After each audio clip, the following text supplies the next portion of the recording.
Hey guys, in this video I'll be comparing 2003 Ronnie Coleman and the 2023 Texas Pro Andrew Jacked.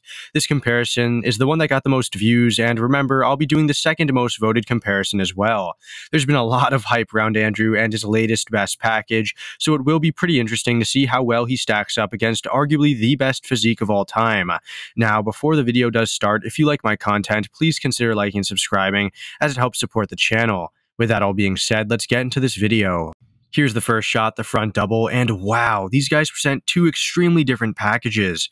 Andrew starts off this comparison with a bang, having great arms, an insanely good midsection, an impressive V-taper, and an overall great flow. Looking at Ronnie, though, it is just clear as day as to how insane his upper half is. Sure, he doesn't have as good of a midsection, having a rather unpleasing one at that. However, his lats and arms appear to be twice as large as Andrew's.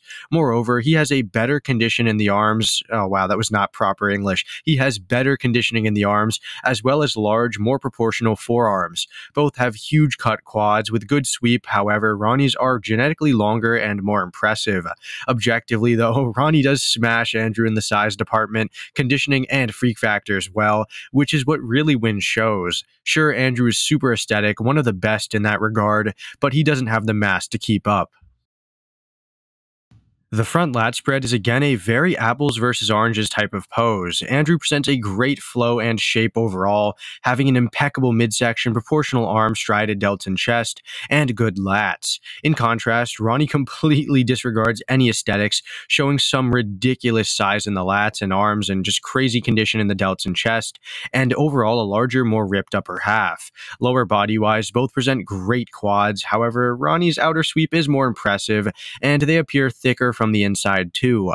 I think Andrew is sort of falling victim to what all the other aesthetic legends suffered from, which is just Ronnie's sheer mass, guys. You know, guys like Flex, Kevin, or Cormier all presented great shape and size, but didn't have that sheer mass and freak factor that Ronnie presented.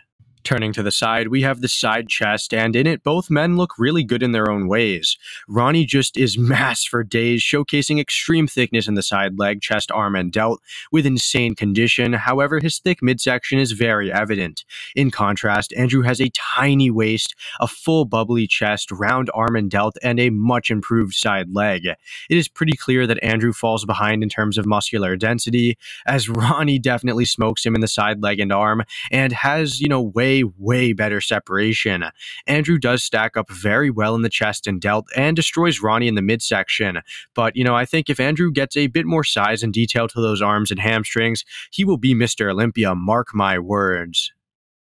Going into the first of the two back poses, the rear double, you can really see where Andrew falls behind. He is getting smoked in the back thickness, the glute and hamstring size condition, and in the arms. I will say, though, he does have width in that back and good size in the overall leg silhouette, but Ronnie's conditioning and mass is just too much. Plus, there really is no aesthetic advantage to give to Andrew in this pose. Here's the Christmas tree or transition pose in between the two back poses, and you can clearly see the condition disparity between the two. Andrew shows zero striations in the lower back nor in the glutes, and his hamstrings show zero definition as well. Ronnie, on the other hand, has insane glutes and hamstrings and has striations for days in the back. The rear lat spread once again is a blowout shot for Ronnie for pretty much all the same reasons as the last two poses. He has more thickness, condition, and freakiness, while Andrew lacks condition and size. He needs to work on that lower back area, lats, and hamstrings if he wants to become even more competitive. Moving on, here's the side tricep, and from the side, or the front rather, Andrew looks superb. His side chest and delt are super strided, his tricep and bicep are full, his midsection is small and extremely symmetrical, and his feathered quad is near perfection. Sure, Ronnie is all around larger and is hitting the pose conventionally. However, his tricep isn't as good as Andrew's, albeit it is strided, but he doesn't look as amazing. He doesn't look bad, though, especially, considering it's Ronnie Coleman. However, Andrew, although less muscular, looks so picturesque, so I'd have him winning this one. Here's the ab and thigh, and this is kind of like Andrew's blowout, lights out shot. He utterly destroys Ronnie in the abs, the V-taper as well, and matches him in the quad with those phenomenal striations.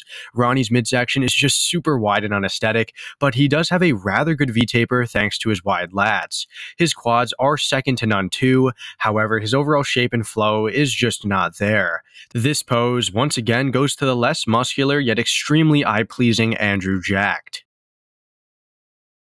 Alright, here's the final pose, the most muscular, and wow, guys, Ronnie may be killing Andrew here. To be fair, there really aren't many bodybuilders that can stack up against King Coleman in this pose, and honestly, Andrew isn't one of them either. Sure, his quads are good, but Ronnie show way deeper cuts and separation. The only thing I'd give to Andrew would be the midsection, of course, as Ronnie's look super full and at the brink of spilling out. Apart from that, Ronnie easily wins the arms, chest, delt, and condition overall, and I would say he handily wins this pose. Alright guys, that about does it for this comparison. In brief, Ronnie absolutely dominated the size and conditioning aspect, especially in the back poses, while Andrew exposed Ronnie's lack of symmetry. Like I said earlier, Andrew lost to Ronnie for all the same reasons a guy like Flex lost to, since extreme aesthetics can't compensate for a large conditioning difference or size disparity. Anyways, let me know what you guys think of this comparison. Personally, I do like Andrew and prefer his aesthetics overall, and I hope to see you all in the next one. Thanks for watching.